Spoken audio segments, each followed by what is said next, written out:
प्रिय सुजातीय बंधु, पानी से नहाने वाले सिर्फ लिबास बदलते हैं। पानी से नहाने वाले सिर्फ लिबास बदलते हैं। पसीने से नहाने वाले इतिहास बदलते हैं। आज मैं आपको हिंडोल नगर हिंडोरिया राजघराने की स्थापना और इतिहास की कुछ जानकारी, संक्षिप्त जानकारी आपके समक्ष रखने का एक छोटा सा प्रयास। आशा है यह जानकारी आपको पसंद आएगी। हिंडोल राजघराने की स्थापना 9वीं व 10वीं सदी के मध्य हुई, जिसकी चौथी पीढ़ी के पराक्रमी शासक का जिक्र हमें महाकवि चंद्रवरदाई द्वारा रचित काव्य ग्रंथ परमाल रासों में मिलता है। परमाल रासों को हम आल्हा खंड के रूप में भी जानते हैं। वैसे तो परमाल रासों दिल्ली के राजा पृथ्वीराज चौहान व महोबा के राजा परमाल के बीच राज्य सीमा के विस्तार को लेकर हुए युद्धों की विषय वस्तु पर आधारित ग्रंथ है। पर चंद्रवरदाई के इस ग्रंथ से हमें परमाल के पुत्र व परमाल के सेना नायकों आल्हा उदल व परमाल के साथी राजाओं के बारे में बहुत ही महत्वपूर्ण जानकारी प्राप्त होती है। इस ग्रंथ से हमें परमाल के अतिरिक्त जिस राजा की वीरता, युद्ध कौशल व पराक्रम की जानकारी मिलती है वह है राजा ईश्वरदास लोधी। ग्रंथ के अनुसार एक बार महोबा के सेना नायक आल्हा उदल सेना के साथ कन्नौज चले गए। इतिहासकार मानते हैं कि वे पावन पर्व गंगा स्नान के लिए गए थे। कथाओं व बुंदेलखंड लोकगीतों में महोबा से उनके जाने का कारण राजा परमाल से उनका किसी विषय पर मनमुटाव बताया गया। महोबा के सेना नायकों की महोबा से दूर होने की सूचना उरई के जागीरदार माहिल, जिसकी बहन से परमाल ने बलपूर्वक विवाह किया था, दिल्ली पृथ्वीराज को भिजवाई थी। पृथ्वीराज जो अपनी पुत्री बेलन देवी के साथ परमाल के पुत्र द्वारा हरण कर विवाह करने से रुष्ट था, वो मौका पाकर महोबा पर आक्रमण कर दिया। परमाल रासों व लोकगीतों के अनुसार पृथ्वीराज इस समय आक्रमण हेतु 1.25 लाख की सेना लाए थे। परमाल ने तत्काल हिंडोल को सूचना भेजी। हिंडोल पति ईश्वरदास 56,000 सैनिकों के साथ पधारे, जिनमें से 50,000 पैदल सेना व 6,000 घुड़सवार थे। कहते हैं जिस समय ईश्वरदास सेना लेकर पहुंचे उस समय महोबा की सेना ने पृथ्वीराज के समक्ष घुटने टेक दिए थे,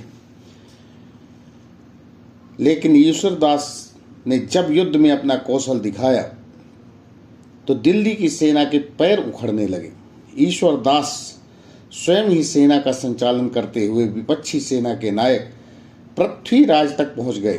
तब पृथ्वीराज के महाकवि चंद्रवरदाई ने योद्धा के बारे में पूछा। चंद्रवरदाई ने उत्तर दिया, लोधी सुधीर बहुधारी धीर, ईश्वरदास सोमवंशी सुकर्म। ईश्वरदास का पुत्र युवराज राजेंद्र सिंह भी इस युद्ध में अपने पिता के साथ था और लड़ते हुए वीर कृत्य को प्राप्त हुआ। युद्ध में हिंडोल की सेना ने दिल्ली की सेना को हरा दिया। चंद्रवरदाई ने युद्ध के दौरान ईश्वरदास के रूप को काल की संज्ञा दी। चंद्रवरदाई ने स्पष्ट लिखा है, बहु करहि भूप परमाल आस, मित अमित सैन सहित पास, ईश्वरदास लोधी भुवाल 60 सहस, सत्य जे समर काल। ईश्वरदास लोधी के विषय में स्वयं परमाल पुत्र ब्रह्मजीत बेतवा के युद्ध में के विषय में, जिसमें लाखन मारा गया था और स्वयं ईश्वरदास लोधी के सेना के सहित आ गए। आ जाने की वजह से महोबा की सेना ने उसे जीता। आल्हा को बता रहे हैं, को ही सुराय सलगोर लोह, ईश्वर ही दास लोधी सतो, पिलरन लोधे ईश्वर ही दास, सदापुर रम्य हिंडोल सुवास। हिंडोल नगर सामंतवास, सेना सुसंग ईश्वर ही दास। 12वीं सदी में हिंडोल नगर एक विशाल नगर था। इस बात का प्रमाण भी हमें हिंडोल वंश परंपरा पर व परमाल रासों से ही ज्ञात होता है। स्वयं चंद्रवरदाई उस नगरी राज्य की विशालता के विषय में लिखते हैं कि हिंडोल नगर नामी विशाल सजीव चलिव संग सेना सुजाल। चंद्रवरदाई द्वारा रचित पृथ्वीराज रासो और परमाल रासो से दो बातें मोटे तौर पर स्पष्ट हो जाती हैं। पहला तो 12वीं सदी में पृथ्वीराज चौहान व चंदेल परमाल के साथ ही एक अन्य राजा थे ईश्वरदास लोधी, जो कि चंद्रवंशी लोध थे। साथ ही दूसरी यह कि दिल्ली पर पृथ्वीराज चौहान का शासन था, महोबा पर परमार राज का, उस प्रकार हिंडोल पर ईश्वरदास लोधी का शासन था और 50,000 से अधिक सेना के साथ उसने दिल्ली का पृथ्वीराज चौहान का मुकाबला किया। वर्तमान दमोह का हिंडोरिया ही 12वीं सदी का हिंडोल है और ईश्वरदास के वंशज आज भी हिंडोरिया के राजा हैं। ईश्वरदास को तलवार का धनी बताया गया है और ये भी कहा जाता है कि वे कृष्ण के भक्त थे। इसका प्रत्यक्ष प्रमाण है 12वीं सदी में उनके द्वारा बनवाया गया श्री कृष्ण राधा कृष्ण मंदिर आज भी हिंडोरिया में मौजूद है। चंदेली परंपरा के इस मंदिर में श्री राधा कृष्ण की मूर्ति के साथ ही अन्य देवी देवताओं की प्रतिमाएं भी स्थापित हैं। इस वंश के दूसरे प्रसिद्ध राजा बुद्ध सिंह लोधी को माना जाता है। राजा बुद्ध सिंह छत्रसाल के समकक्ष हिंडोल के राजा थे।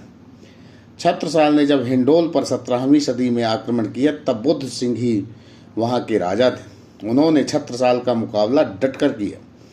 छत्र प्रकाश के अनुसार हटरी भार करो मन भायो, हरि हिंडोरिया हलन हिलायो, लयो लौरो लोधी वीरो, अधा रेटा माच्यो भारो, दौरन उमड़ अभानो लीनो, मार उदयपुर कौतिक कीनो। छत्रसाल हिंडोरिया को जीत नहीं सके। राजा बुद्ध सिंह ने हिंडोलगढ़ का विस्तार करते हुए वर्तमान हिंडोरिया बसाया और साथ ही नगर को सुदृढ़ कर बृहद स्तर पर तालाबों का निर्माण कराया। आज हिंडोरिया में मौजूद है। राजा बुद्ध सिंह के बारे में कहा जाता है कि वे सामान्य जन को अपने परिवार का हिस्सा मानते थे। शायद इसीलिए उन्होंने अपने राज्य की जनता की पेयजल व अन्य समस्याओं को दूर करने के लिए हिंडोरिया